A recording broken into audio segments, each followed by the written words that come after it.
Alors ce vélo cargo pèse 80 kg à vide, plus son passager et son pilote. Ça peut monter jusqu'à 200 kg, sans problème.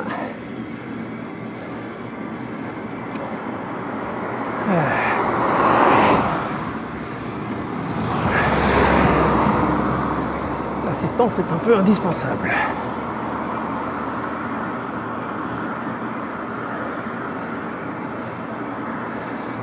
Avant de partir avec des passagers, il est prudent de prendre en main l'engin. Le plus contrariant, c'est qu'on ne peut pas pencher avec ce vélo, vu que c'est un tricycle. Alors, il y a un temps de réaction qu'on veut rajuster de 10 cm de trajectoire. Par réflexe, on donne le petit coup de rein. Une demi-seconde après, on constate que c'est pas ce qu'il fallait faire.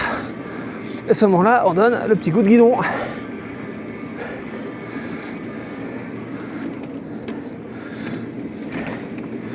La transmission est à cette vitesse.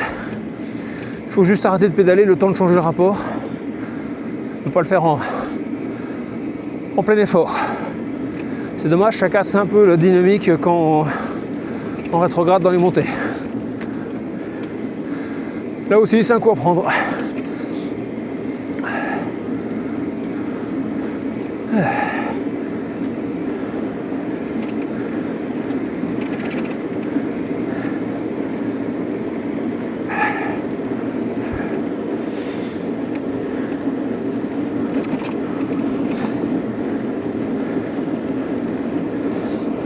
Le compteur est bloqué en système anglo-saxon, c'est dommage.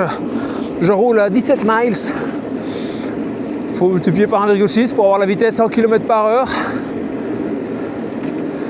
J'ai quand même fait une pointe à 39 km/h sur cette route dans l'autre sens. Bon, j'avoue, c'était une descente. Mais le poids de l'engin plus du pilote et du passager, ça aide déjà à prendre de la vitesse dans les descentes.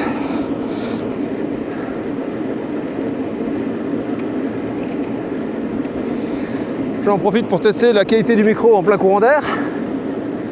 18 miles. Il y a du vent dans mes oreilles. Je ne sais pas si le micro filtre ça bien avec sa bonnette.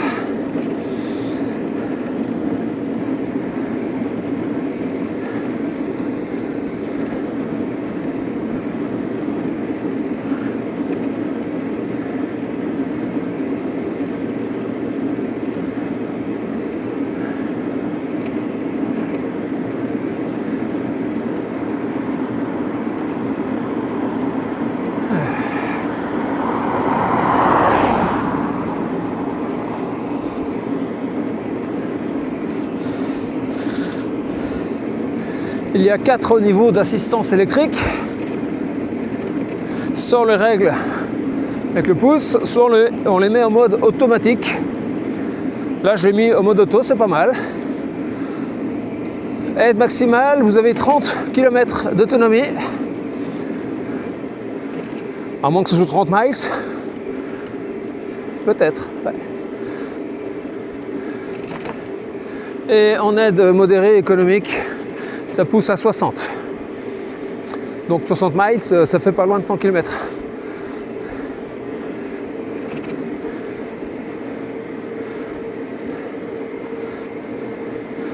Et 30 miles, ça fait une petite cinquantaine de kilomètres. Il y a moyen de faire. Bien entendu, ça consomme surtout dans les montées.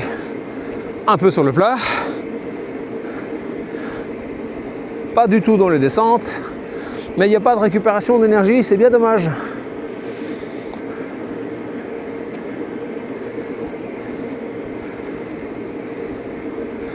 Après tout, sur nos voitures, un freinage modéré recharge la batterie.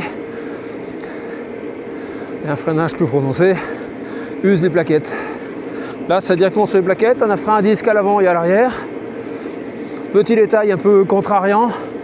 Si je freine de l'avant, la roue avant droite freine mieux que la roue avant gauche et ça me fait virer à droite.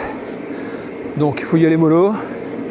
Et dans tous les cas, comme sur une moto, il faut d'abord freiner de l'arrière pour stabiliser l'engin et ensuite freiner de l'avant progressivement. Sinon, vous risquez de faire des cascades.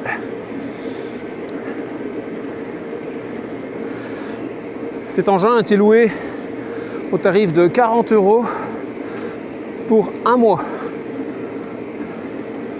Grâce à la Comcom Mirecourt-Dompierre qui a doté un loueur qui se situe à Pousset. Je ne citerai pas son nom, allez sur le site de la Comcom. Et là, vous trouvez directement le lien pour réserver en ligne. Vous pouvez réserver des vélos traditionnels et ce superbe vélo cargo pour le même prix, 40 € un mois.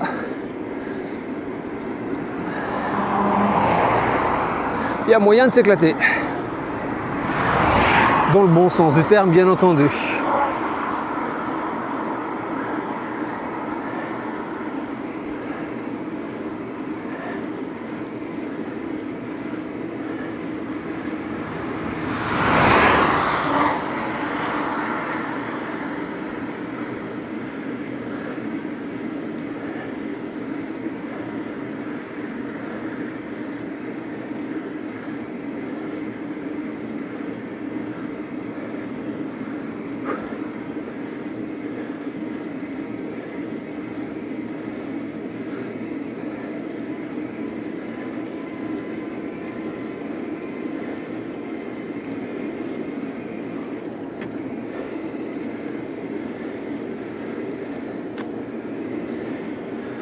Il faut bien arrêter de pédaler pour changer de vitesse, sinon il ne veut pas.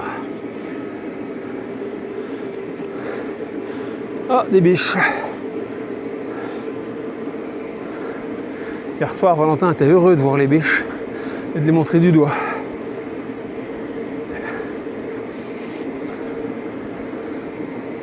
On a fait une balade d'1 heure. Il était aux anges. J'avais 2 passagers. Valentin, 14 mois, et son doudou, un gros singe aussi gros que lui qui aurait pu servir d'oreiller s'il s'endormait sur le trajet. Mais finalement, il a tenu bon. Il a profité du voyage jusqu'au bout.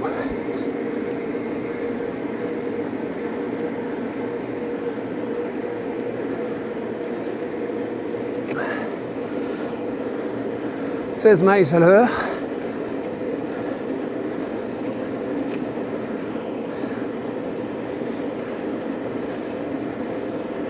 Les moucherons plein la figure, le soleil se couche, la température va bientôt baisser. «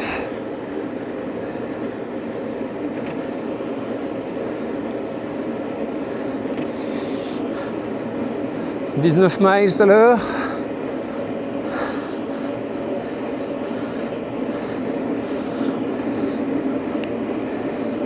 Allez, 20 miles à l'heure, fois 1,6.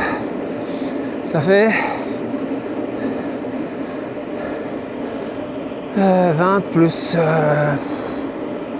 alors 0,6 x 2, ça fait 12. Ça fait 32 km/h. Voilà, là je roule à 32 à l'heure. Sans effort, juste la loi de masse.